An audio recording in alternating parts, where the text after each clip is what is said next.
Dans le monde ultra compétitif de la confiserie, eh bien, une bataille se joue absolument tous les jours. D'un côté, on a un géant mondial que tout le monde connaît, et de l'autre, un artisan familial qui non seulement résiste, mais qui prospère. Alors, comment c'est possible? C'est ce qu'on va décortiquer ensemble. Voilà, c'est vraiment la question centrale, celle qui va nous guider tout au long de cette analyse. C'est le classique, le combat de David contre Goliath. Comment une petite structure, une toute petite entreprise, peut non seulement survivre, mais carrément tirer son épingle du jeu face à un mastodonte du marché. Alors, pour que ce soit bien concret, mettons les deux combattants face à face. D'un côté, on a Haribo, une multinationale présente dans plus de 120 pays, plus de 7000 employés, une force de frappe qui est juste colossale.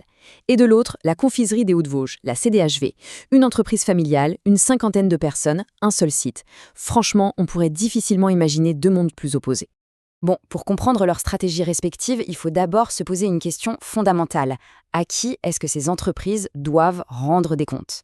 Parce qu'une entreprise, en fait, n'est jamais seule. Elle est au centre d'une sorte de toile d'araignée, un réseau super complexe d'intérêts qui tire dans tous les sens. Et ce réseau, ça porte un nom en management. Ce sont les parties prenantes. C'est un concept clé. En gros, c'est n'importe qui, individu ou groupe, qui a un intérêt, de près ou de loin, dans ce que fait l'entreprise. Et là où ça devient intéressant, c'est que toutes ces parties prenantes, eh bien, elles ne veulent pas du tout la même chose. Leurs attentes sont même souvent contradictoires. Et c'est là que le casse-tête commence. Regardez, les actionnaires, eux, ce qu'ils veulent, c'est du rendement financier, du profit. Ça peut vouloir dire, par exemple, réduire les coûts. Sauf que les salariés, de leur côté, veulent la sécurité de l'emploi et des salaires justes. Et puis il y a les clients qui exigent des produits de qualité à un prix correct. Ajoutez l'État qui attend ses impôts, on voit bien que le rôle du management, c'est de jouer les équilibristes en permanence. Allez, on passe à un autre changement majeur, une nouvelle pièce dans ce grand puzzle. Il s'agit des attentes de la société. Parce qu'aujourd'hui, les règles du jeu, elles ne sont plus seulement économiques, loin de là. De nos jours, les entreprises sont jugées sur bien plus que leurs produits. On regarde leur impact social, environnemental. Un bon produit, ça ne suffit plus. Il faut qu'il soit propre, fabriqué de manière responsable. C'est tout le concept de la responsabilité sociétale des entreprises, ou RSE. Et là encore, on voit deux stratégies, deux philosophies qui s'affrontent. Haribo, le géant, va utiliser sa taille pour avoir un impact à grande échelle. Par exemple, travailler pour que 90% de ses emballages soient recyclables. C'est une approche globale. CDHV, l'artisan, joue une autre carte, celle de la proximité. Des arômes naturels, des ingrédients qui viennent de France, c'est l'ancrage local. Chacun, en fait, joue avec ses propres atouts pour répondre à cette demande de responsabilité. Il faut bien comprendre qu'une entreprise ne vit jamais dans une bulle. Elle est constamment bombardée de pressions qui viennent de l'intérieur comme de l'extérieur et qui l'obligent à s'adapter en permanence. En management, on a un terme un peu technique pour ça, les facteurs de contingence. Voyons un peu comment ça façonne concrètement leurs décisions. Chez CDHV, un des facteurs internes les plus puissants, c'est son ADN, son identité même. Et cette citation, elle résume tout parfaitement. De la cuisson à l'aromatisation, tout est réalisé par nos soins. Ce contrôle total du processus, c'est le cœur de leur stratégie. C'est un choix bien sûr, mais c'est aussi une sorte de contrainte qui va définir absolument tout le reste. La taille de l'entreprise, les compétences des employés, le style de management, tout en découle. Et maintenant, on bascule chez Haribo. Et là, c'est un changement radical de décor. Le processus, c'est une machine de guerre industrielle. Tout est standardisé, optimisé pour une production de masse à l'échelle mondiale. Une idée part d'un croquis de designer, ça devient un modèle 3D, une machine sculpte un prototype pour finir avec des centaines de moules. Ici, les facteurs internes qui dictent tout, c'est la technologie et l'échelle. On est à des années-lumière de l'artisanat. Bon, on a vu les facteurs internes.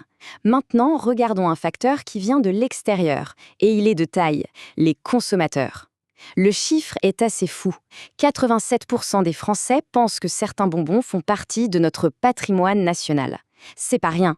Ça montre une vraie tendance de fond, une demande pour du local, de l'authentique.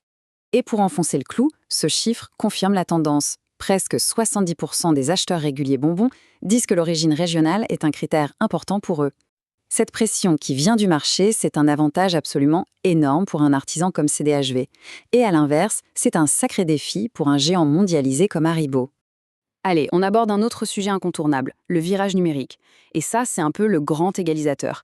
C'est une vague de changement qui n'épargne absolument personne, ni les petits ni les géants.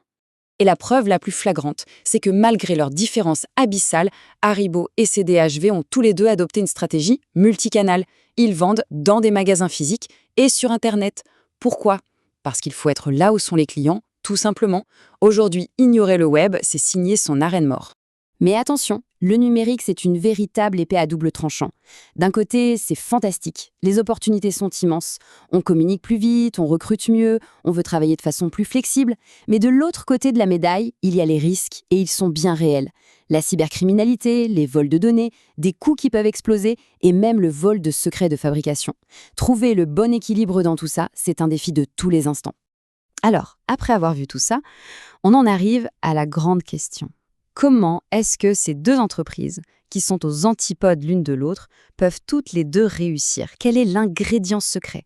En fait, la leçon principale, elle est assez claire. Il n'y a pas une seule recette miracle pour le succès. Le secret, ce n'est pas d'être le plus gros ou le plus petit. Le secret, c'est un management intelligent. C'est cette capacité à comprendre parfaitement son environnement unique, avec ses forces et ses faiblesses, et à s'adapter de manière stratégique. Au fond, en regardant CDHV et Haribo, on comprend que l'agilité, l'authenticité, l'ancrage local, ce sont des armes redoutables face à la pure puissance industrielle. Ce qui nous amène à la question finale. Dans un monde de géants, quelle est donc l'arme secrète de l'artisan? Et cette question-là, elle s'applique bien au-delà du monde des bonbons.